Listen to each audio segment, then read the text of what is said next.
थोड़ा ये पीछे करो आपका। सबसे पहले मैं सभी भैया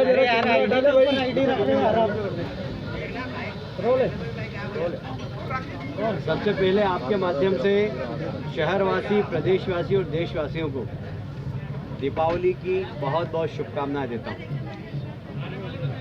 ये वर्ष 2020 हम सबके लिए बहुत चुनौती भरा था।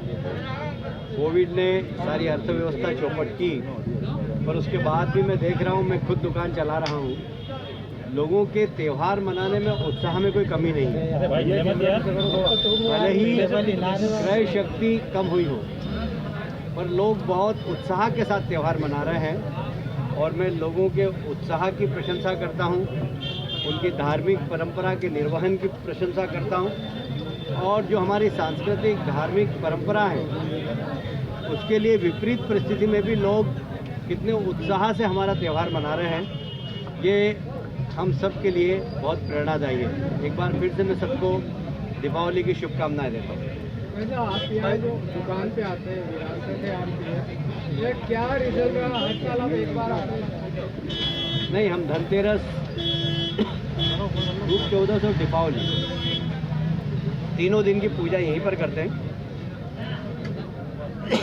दीपावली पूजन परिवार के साथ करते हैं, पूरा परिवार हमारे यहाँ आता है और हम लोग दीपावली की पूजा करते हैं। ये हमारी शुरू से परंपरा रही है, क्योंकि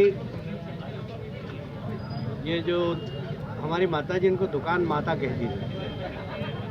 जो हमारे लोगों में रक्त है, खून है, ये दुकान माता की कमाई से ही है, इसलिए हम इनके प्रति कृतज्ञ रहते हैं, ऋणी रहते हैं। और हम मानते हैं कि परिवार का पूरा बोझ हमारी दुकान उठाती है। जनता ने उनको छोड़ दिया, वो भले ही मध्य प्रदेश में रहे, जनता ने उनको नकार दिया। मध्य प्रदेश में रहे, मध्य प्रदेश के बहुत बड़े दिल वालों का है, कोई भी आकर रह सकता है, पर जनता ने उनको नकार दिया। अमेरिका के राष्ट्रपति बराक ओबामा, पूर्व राष्ट्रपति, उन्होंने प्रॉमिस लैंड में राहुल गांधी को जो है घबराया स्टूडेंट बताया है और जुनून जो है वो भी कम बताया हुआ अपने संस्करण में कहा। देखिए, बराक ओबामा कह रहे हैं, हम तो पहले से कहते आ रहे हैं कि अपरिपक्व नेता है, कांग्रेस के नेतृत्व में कांग्रेस के लोगों को विश्वास नहीं है। अभी बिहार में कांग्रेस के ही लोग कह रहे हैं कि तेजस्वी की सरकार नहीं बनी, उसके लिए कांग्रेस के लोग जिम्मेदार हैं। तो बराक ओबामा दूर से देखते हैं, हम तो यहाँ पर महसूस करते हैं सब एक परिपक्व राजनेता नहीं है। जब देश का सवाल आता है तो देश के सम्मान की चिंता करना चाहिए, वो देश के सम्मान की चिंता नहीं करते, ऐसा बयान देते हैं जिससे पड़ोसी हमारे दुश्मन देशों को लाभ मिले, चाहे पाकिस्तान का उदाहरण हो या चाइना का उदाहरण। और इसलिए दुर्भाग्य है कि देश की सबसे पुरानी राजनीतिक पार्टी के नेता अपरिपक्व। गिला जी, नरेंद्र नाटा ने सवाल उठाया है कि जो कमलनाथ का हनुमान चालीसा है वो कहीं कारगर साबित नहीं हुआ।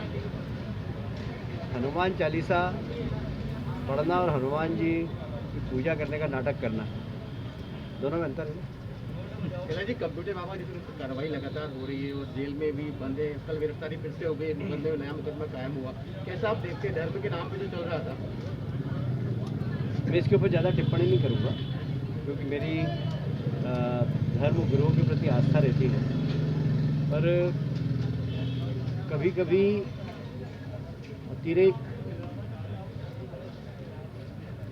धार्मिक गतिविधियों से ज़्यादा यदि राजनीतिक गतिविधियां सक्रिय हो जाती हैं, उसके ही परिणाम। दिग्विजय सिंह, इसलिए मैं ऐसा नहीं मानता कि धर्मगुरु को राजनीति नहीं करना चाहिए, राजनीति में उनकी भूमिका होना चाहिए, पर मर्यादित हो। राजनीतिक द्वेष है साहब, ये दिग्विजय सिंह जी ने कहा है कि ये पराकाष्ठा है राजनीतिक द्वेष की। दिग्विजय सिंह जी तो कहेंगे, क्योंकि उन्होंने उनका मिसयूज किया। सर, कांग्रेस के कई बड़े नेताओं ने दावे किए चुनाव जीतने को लेकर। जीतू पटवारी ने तो ये तक कह दिया कि नहीं जीते तो नाम बदल दूंगा। आपको क्या लगता है, नाम रखना चाहिए? लोग ढूंढ रहे हैं उनको। मैंने भी सोशल मीडिया पे देखा कि उन्होंने एक जगह कहा कि मेरी तरफ आँख से आँख मिलाकर देखिए किसी पत्रकार को बड़े से, कि अगर हाट पिपलिया 25,000 से नहीं हारे तो मेरा नाम बदल देना। इतना अहंकार नहीं होना चाहिए। अब चूँकि अब उनके नेता को अहंकार है तो जीतू जी को भी अहंकार है, तो मुझे कोई आश्चर्य नहीं। सरकार बंगाल में आप बहुत सालों से काम कर रहे हो, क्या लगता है आपको कितनी सीटें आ जाएंगी? बंगाल में हम 2/3 बहुमत से जीते। भाई साहब अभी जो अमेरिका में बिहार में लेफ्ट ने गेन किया, पड़ोसी प्रदेश है बंगाल का, क्या लगता है लेफ्ट वापस जमीन तलाश रहे हैं बंगाल में? बहुत मुश्किल है, क्योंकि लेफ्ट के पास नई लीडरशिप नहीं है और युवाओं में लेफ्ट के प्रति कोई आकर्षण भी नहीं है। भाई साहब अमेरिका में मोदी ट्रम्प कार्ड नहीं चला, बाइडेन जीत के आ रहे हैं, तो क्या आप नए समीकरण देखते हैं भारत अमेरिकी संबंधों के लिहाज से? देखिए, साधारणतः विदेश की राजनीति में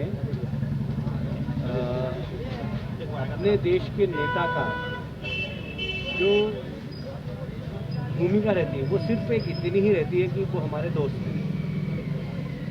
बहुत ज़्यादा वोट को प्रभावित करना ये उद्देश्य होता नहीं।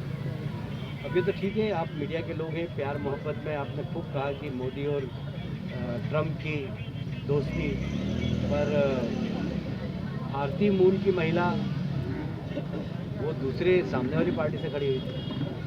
मैंने अपने भारतीय मित्रों से पूछा कि आप वोट किसको दे रहे हो? तो कमला जी को दे रहे हो, क्योंकि भारतीय मूल की। तो बहुत सारे कारण चुनाव के जीतने और हारने में होते हैं। तो हम समझ रहे थे कि भारतीय मूल के लोग ट्रम्प के साथ हैं, पर मैंने देखा है कि बड़ी संख्या में लोगों ने ट्रम्प के विरोध में भी वोट दिया। दिग्विजय सिंह जी नीतीश कुमार को राय दे रहे हैं, इसके बारे में क्या कहना चाहिए? राय बहादुर तो रही गए, बचा क्या है दिग्विजय सिंह जी? राय देते रहते फालतू में। चुनाव परिणाम आए और बहुत सारे लोग जो कि बीजेपी में आए थे कांग्रेस के, वो लोग जीत गए। तो ये जो माला बदलने का जो मुद्दा उठाया था कांग्रेस ने, गद्दारी का जो आरोप लगाया था, क्या खत्म हो गया चुनाव परिणाम से? क्या लगता है? जनता ने बता दिया कि गद्दार कौन है और खुददार कौन। जनता ने खुददारों को आशीर्वाद दिया है, जिताया है, और जिन्होंने गद्दारी की थी प्रदेश की जनता के साथ, कर्ज माफ़ करने की, बेरोजगार नौजवानों को भत्ता देने की, उनको गद्दार साबित। सिंधिया जी इस कारण से जिन्होंने पार्टी छोड़ी कांग्रेस की, उनको खुददार बताया और उनको आशीर्वाद दिया। सिंधिया जी आपने कहा था 50,000 तो साल में जीते, 50,000 से ऊपर साल जीते, रवींद्र सिंह ने बहुत मिनट किया, मुझे लगता है। मैं तो यहाँ पर भी बोल कर आया था, उतने ही वोट से जीते। मैं सुहासरा में बोल कर आया, उतने ही वोट से जीते। मैं मानदाता में गया, वहाँ मैंने बोला कि 25,000 जीतेंगे, वो 25,000 से जीते। तो हाट पिपलिया गया, वहाँ मैंने बोला मैंने ये 10,000 से ऊपर से जीतेंगे, 20,000 ऊपर जीते। तो जाने के बाद जब आप जड़ पे जाते हैं, जब जमीन पे जाते हैं, तो आपको वास्तविकता पता लग जाती है। तो हम लोग जमीन के कार्यकर्ता हैं, तो हमें खुशबू आ जाती है कि यहाँ पर जीत कैसी है। बिहार में कांग्रेस का राजनीतिक भविष्य बिहार चुनाव में भी काफी क्रूशल फैक्टर साबित हुआ और वो बंगाल का रुख कर रहे हैं। क्या आपको लग रहा है कि इससे फायदा मिलेगा भारतीय जनता पार्टी को? फायदे और नुकसान की बात अलग है, पर ओवैसी जी ने जो कहा कि मुझे वोट कटवा कहते हैं, उन्होंने बड़ी अच्छी बात कही जो वोट कटवा कहने वालों से, कि भाई मध्य प्रदेश में लड़ा नहीं, वहाँ कांग्रेस साफ हो गई, कर्नाटक में मैं लड़ा नहीं, वहाँ कांग्रेस साफ हो गई, तेलंगाना में मैं लड़ा नहीं, वहाँ कांग्रेस साफ हो गई, गुजरात में मैं लड़ा नहीं, वहाँ कांग्रेस साफ हो गई। तो मेरे जाने से, मेरे आने से अगर फर्क पड़ता तो सब दूर पड़ता। बिहार में अपनी असक्षमता को छुपाने के लिए मुझ पर आरोप लगाना ये ठीक नहीं है, ये उन्होंने कहा। तो मुझे लगता है कि बंगाल में भी वो आएंगे, तो सब अपने अपने तरीके से सक्षमता से लड़ें और वोट प्राप्त करें। हमें विश्वास है कि ओवैसी जी आए या नहीं आए, हमारी सरकार बनेगी। कहा जा रहा है, कल कांग्रेस ने आरोप लगाया था। कांग्रेस हारने के लिए हार गई, तो अपनी असफलता को दूसरे के सिर पर थोपना ये उचित नहीं है। कांग्रेस के नेताओं में दम नहीं कि वो ये कहें कि हमारा नेता सक्षम नहीं है। बिहार के अंदर कांग्रेस के नेताओं ने मना कर दिया था कि राहुल जी की सभा हमको नहीं चाहिए। चिराग 2 बार उनके साथ गया और तीसरी बार में उसने कह दिया मैं नहीं जाऊँगा तो मेरी लुटिया भी डूब जाएगी। तो चिराग को भी समझ में आ गया, पर कांग्रेस के नेताओं को समझ में नहीं आ रहा है कि हमारी लुटिया डूब इसलिए रही कि हमारा नेता सक्षम नहीं। धन्यवाद। साहब बिहार में नीतीश कुमार को कम सीटें मिली है बजाय बीजेपी के, फिर भी सीएम आपने नीतीश कुमार को घोषित किया है, तो महाराष्ट्र में क्या ये समीकरण नहीं दोहराया जा सकता? शिवसेना ने सीएम पद की रघुकुल रीत सदा चली आई, प्राण जाई पर वचन न जाई। बिहार में हमने वचन दिया था और इसके उसका पालन किया।